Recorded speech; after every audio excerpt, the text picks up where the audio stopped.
आप समझ सकते हैं कि एक ऑफिशियल जाते हैं चेक करने और उनको खुलेआम इस तरीके से ट्रक के माध्यम से उनको कुचल दिया जाता है और सब जगह से सरकार की तरफ से चुप्पी होती है।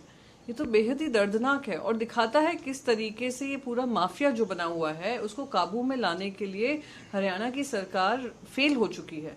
और हरियाणा की सरकार की जिम्मेदारी होती है कि अपने ब्यूरोक्रेट्स हों, ऑफिशियल्स हों, उनको प्रोटेक्शन दें। अरावली हो, हिल्स हो, सारे दिन रात इस तरीके की इलीगल सैंड माइनिंग कर करके उसको खत्म कर रहे हैं। तो मैं कहती हूँ कि क्या केंद्र सरकार इस पे ध्यान नहीं दे रही है? क्योंकि आपकी सरकार है भारतीय जनता पार्टी की, आप लोग खामोश रहेंगे और हमारे ऑफिशियल्स ऐसे ही कुचलते जाया करेंगे और माफिया चुप रहेगी और माफिया एंजॉय करेगी।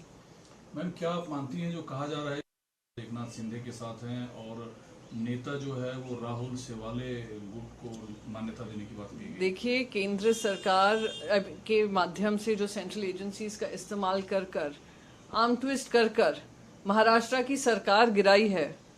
एक बात स्पष्ट है, ये देश के संविधान और प्रजातंत्र के लिए हानिकारक होगा। आज ये महाराष्ट्र में हो रहा है, कल ये कोई और राज्य में होगा। आज ये भारतीय जनता पार्टी कर रही है, कल इसी का हवाला देकर, एग्जाम्पल देकर दूसरी राष्ट्रीय पक्ष कर सकती हैं जब सत्ता में आती हैं। तो आज सुप्रीम कोर्ट के पास, क्योंकि कल सुप्रीम कोर्ट में ये निर्णय होना है, सबसे बड़ी चुनौती यही होगी कि जुडिशरी को अपहोल्ड करना पड़ेगा देश के डेमोक्रेटिक और constitutional values and constitutional morality. Otherwise ये एक एग्जाम्पल बन जाएगा हॉर्स ट्रेडिंग खुलेआम करने का और पार्टियों को गिराने का। एक होगा इलेक्टेड डेमोक्रेसी मॉडल जिसमें भारतीय जनता पार्टी जीत कर आती है, और एक होगा इन्फोर्स डेमोक्रेसी मॉडल जो भारतीय जनता पार्टी अपने ईडी, आईटी, सीबीआई के हवाले से एनफोर्स कर सरकार बनाती है। कांग्रेस ने आरोप लगाया महंगाई पर चर्चा करने से सरकार भाग रही है, जीएसटी जो बढ़ाई गई है उस पर चर्चा सरकार भाग रही है। बिल्कुल भाग रही है।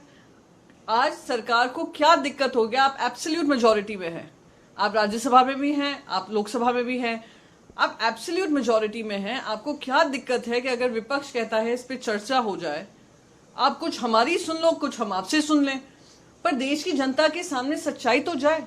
देश की जनता आज जिस तरीके की महंगाई की मार पड़ी हुई है, वो रोज मांग कर रही है कि इसमें किसी तरीके की कटौती हो। आप देख रहे हैं बेरोजगारी बढ़ रही है, उस पर चर्चा नहीं करेंगे। जीएसटी पे कह दिया कि हमने लागू कर दिया। आज देश के इतिहास में पहली बार हुआ है कि अनाज पे भी टैक्स लग रहा है जनता पे। लेटेस्ट खबरों के लिए देखते रहिए MUZ न्यूज और ताज़ा अपडेट पाने के लिए चैनल सब्सक्राइब करना ना भूलें।